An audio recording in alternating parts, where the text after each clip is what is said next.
우리는 한국 밑에서 일하는 것은 참을 수 없다.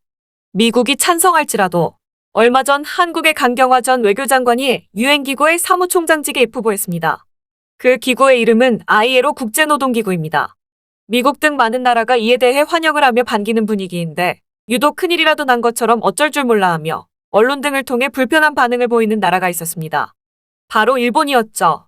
이들은 최근 들어 한국의 능력 증가로 세계적 위상이 올라가자 더 심하게 반응을 보이고 있는 중입니다. 그런데 그들이 이런 반응을 보이는 이유가 따로 있었습니다. 그리고 이런 행동으로 인해 미국 등 선진국들에게 비난까지 받을 상황에 처하게 됐죠. 일본이 한국의 국제적 행보를 이렇게나 반대하는 이유는 무엇일까요? 지난 1일 대한민국 정부의 소식에 의하면 강경화 전 장관이 국제노동기구 ILO 사무총장직에 입후보했다고 전해졌습니다. 주 제네바 대표부를 통해 ILO 사무국의 강 후보자의 등록 서류를 제출했다고 밝혔죠. 이후 선거운동과 공식 청문회 투표라는 과정을 거쳐 선출이 되며 당선이 된다면 현 사무총장의 임기가 종료되는 2022년 10월 1일부터 새롭게 임기를 시작하게 됩니다. 한국인 사무총장 당선을 위해 한국 정부는 TF를 구성해 입후보 활동을 적극적으로 지원해 줄 것이라며 강력한 의지를 보여주었습니다. 문제는 아무런 관계도 없을 것 같았던 일본이 불편한 기색을 감추지 않았다는 것입니다. 일본 언론은 한국의 전 외교장관이 유엔기구에 출마한다고 전하며 일본이 이에 피해를 입을 것으로 예상한다는 취지의 반응을 보였습니다. 사실 한국은 일본을 전혀 신경 쓰지 않는데 일본은 혼자 발끈해 하고 있는 것이었습니다. 그런데 그 이유가 매우 단순한 것으로 밝혀지게 됩니다. 바로 한국의 아래에서 일할 수 없다는 것이었습니다. 그것이 세계가 참여하는 국제기구일지라도 마찬가지라는 것이죠. 이는 일본인으로서 매우 치욕스러운 일이라는 것입니다. 이는 일본을 이끄는 자민당 소속 위원들의 입에서 나온 말이라고 하니 분위기를 짐작할 수 있죠. 그런데 이들이 이런 반응을 보인 것은 이번이 처음이 아니며 전반적인 일본의 분위기를 말해주는 것이어서 충격을 주고 있습니다. 과거부터 일본은 한국인이 국제기구를 중요 자리에 출마할 때마다 한국을 응원하기는커녕 어떻게든 성공하지 못하게 하기 위해 갖은 노력을 다해왔습니다. 여러분들도 잘 아시는 유엔 사무총장직을 맡으신 반기문 총장도 그 대표적인 피해자이죠.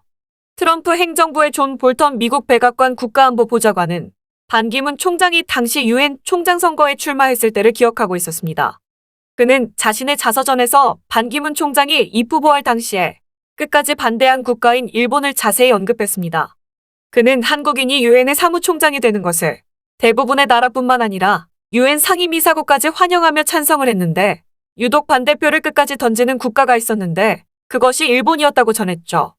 이것이 국가들 사이에서도 논란이 된 것이 딱히 반대의 이유도 없었는데 무조건 반대표를 날린 것이라는 겁니다. 당시 미국의 국무장관이었던 콘돌리자 라이스는 한국에서 유엔 사무총장을 맡은 것에 대해서 크게 만족하며 환영했는데 일본이 계속 반대를 하자 이를 우려해 존 볼턴은 당시 일본 대사인 오시마를 찾아가서 설득을 시도했다고 하죠. 당시 오시마 일본 대사는 반기문 총장에 대해 반대표를 던졌냐는 질문에 대해 부인하지 않았다고 전해집니다. 그리고 그 이유가 국제기구라 할지라도 한국인이 대표로 있는 것을 인정하지 못하고 그 아래에서 일하는 것도 있을 수 없다는 반응을 보였다는 것입니다. 당시 대부분의 국가들도 한국을 찬성하고 있었고 딱히 반대할 이유도 일본은 되지 못하고 있던 상황이었죠. 존 볼턴은 결국 이런 식으로 계속 독단적으로 일본이 행동하다가는 다른 국가들로부터 외면받을 수밖에 없다고 충고까지 했다고 합니다. 이에 겁을 먹은 것인지 일본은 결국 반대표 대신 기권표를 던지게 되죠. 끝까지 찬성은 하지 않은 것입니다. 이렇게 하여 반기문 총장은 유엔 사무총장에 당선이 되게 되었다고 하죠. 일본의 이런 모습은 지난해에 있었던 WTO 총장 선거에서도 나타났습니다. 당시 WTO 총장 후보로 유명희 산자부 본부장이 출마했었고 최종 후보로 나이지리아 출신의 은고지 오콘조 이웨알라와 붙게 되었죠. 그런데 일본은 자신들과 특별한 관계도 없는 아프리카의 은고지 오콘조 이웨알라를 지지했습니다.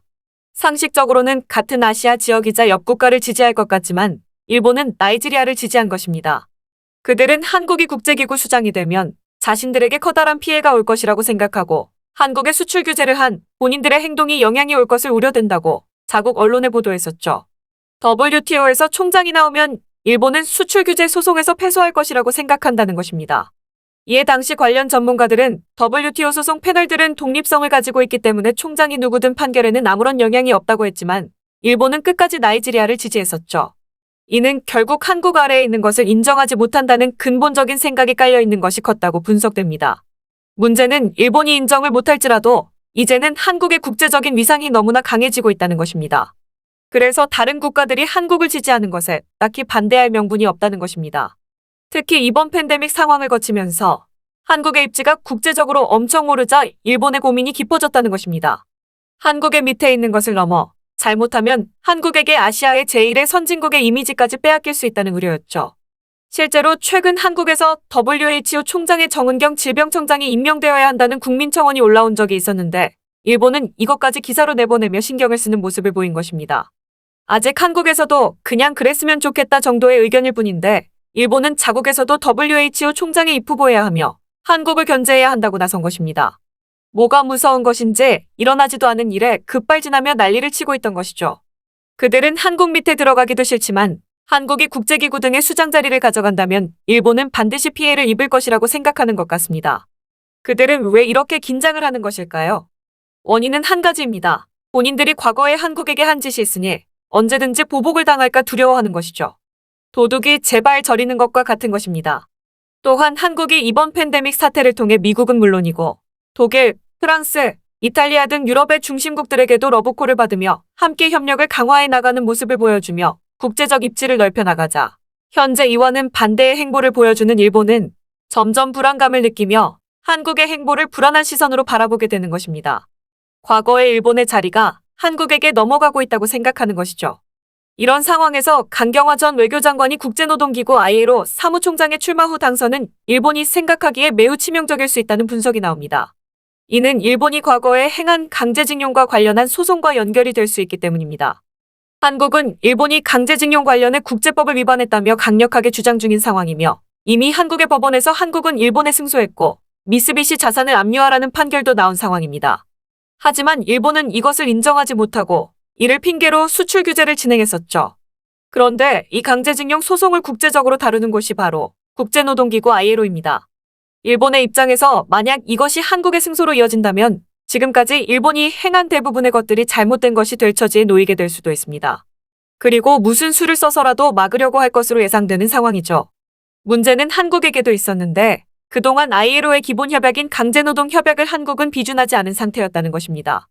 그렇기에 협약의 상호 소송 요건이 성립이 되지 않아 한국은 일본의 강제징용에 관한 ILO 소송 자체가 불가능한 상황이었습니다.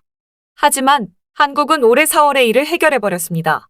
관련 사안이 국회에서 비준 통과했으며 2022년 4월 20일부터 발효가 되어 법적 효력을 가질 수 있게 된 것입니다. 따라서 내년부터 관련 소송도 진행할 수 있게 됐죠. 일본의 입장에서 이제 다가올 소송을 준비해야 하는 상황에 처하게 된 것입니다. 그러다 보니 강경화 전 외무장관이 ILO 수장이 된다는 것은 일본에게 엄청난 압박이 될 것으로 예상합니다. 특히 강 장관은 이전부터 미국에서 소녀상 문제뿐만 아니라 강제징용 문제를 널리 알리고 문제 해결을 촉구하는 등 이미 국제사회에서 관련된 움직임을 보여왔습니다. 이런 상황에서 일본은 어떻게 해서라도 한국의 ILO 사무총장 당선을 막으려 들 것입니다. 하지만 이런 상황에서 쐐기를 박는 전망이 나옵니다. 바로 강 전 장관의 국제노동기구 ILO 사무총장 당선 가능성이 여러 가지 사정을 종합해봤을 때 매우 높다는 것이죠. 입후보 등록 기간 마지막 날까지 강경화 전 장관 외에도 등록한 후보들은 남아프리카 공화국, 토고, 프랑스, 호주 등 4개국 출신입니다. 그런데 최근 WTO 총장이 아프리카에서 선출되고 현직 WHO 총장도 아프리카 대륙 출신이라서 또다시 아프리카에서 당선될 확률은 낮다고 점쳐집니다. 또한 이전 ILO 총장이 영국 출신이기에 또다시 유럽에서 나오기도 어렵다는 판단이 나옵니다. 또한 강 전 장관이 당선이 되면 최초 여성이자 아시아 출신 총장이 탄생되는 것으로 ILO에서도 괜찮은 결과로 받아들여질 수 있습니다. 이번 국제노동기구 ILO 총장 선거에서도 한국이 아닌 다른 나라를 당선시키려고 열을 올릴 것으로 예상합니다. 하지만 이번만큼은 일본의 뜻대로 되지 않을 것으로 전망되고 있습니다. 한국의 후보가 국제무대에서 당당히 당선이라는 결과를 얻어 이제 더 이상 일본의 방해 공작이 아무런 의미가 없다는 것을 그들에게 알려주기를 바랍니다. 오늘도 끝까지 영상 시청해주셔서 감사드리며 여러분들의 구독과 좋아요는 영상 제작에 큰 힘이 됩니다. 이상 이슈TV였습니다.